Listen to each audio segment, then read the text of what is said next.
आज ऐसे तरीके के बारे में बात करेंगे जो आज तक आपने कभी नहीं पढ़ा होगा। अब देखिए, लड़कों को जब ऐसे ऐसे क्वेश्चन देखते हैं ना तो सोचते हैं कि लगाएं कि छोड़ दें।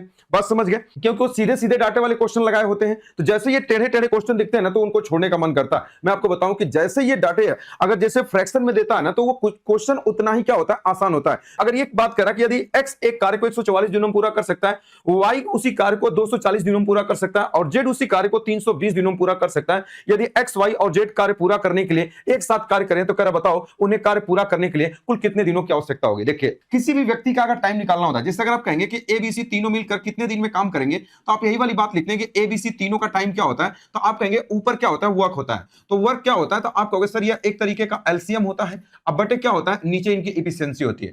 तो अब मेरे कहने का मतलब क्या है, जो वर्क जो उनका एलसीएम होता है ना, ये वर्क निकलता कहां से, उनके टाइम से।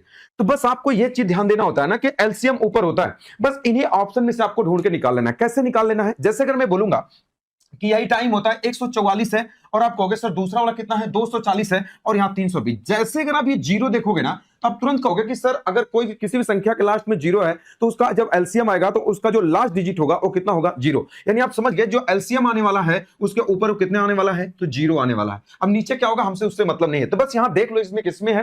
तो अगर हम बात करें, बताओ इसमें करोगे, इसका गुणा करते हैं, इसको जोड़ते हैं, तो इसका एक का गुणा करोगे एक में और जीरो को जोड़ोगे तो कितना आएगा, एक। क्या ये वाला होगा, आप कहोगे सर नहीं, क्योंकि हमको जीरो चाहिए लास्ट में। देखो ये कितना होगा, दो इकाई दो, आज कितना हो जाएगा जीरो, तो कितना हो जाएगा दो। क्या ये होगा, आप कहोगे सर ये नहीं होगा। बताओ इसका गुणा करोगे 9 इकाई 9 और जीरो जोड़ोगे कितना हो जाएगा 9, तो आप कहोगे सर ये भी नहीं होगा। देखो इसका गुणा करोगे, एक का जीरो में गुणा करोगे तो जीरो और जीरो में जीरो जोड़ोगे तो कितना होगा, जीरो। एक ही ऑप्शन था, या option number D correct answer हो जाएगा। एग्जामिनर बस यही वाली बात आपसे जानना चाहता था, वो आपसे लगवाना नहीं चाहता था। बात समझ गए? तो इस क्वेश्चन का आंसर आप देख करके बता सकते हैं कि इस क्वेश्चन का ऑप्शन कौन सा हो जाएगा, ऑप्शन नंबर डी क्वेश्चन का क्या हो जाएगा आंसर।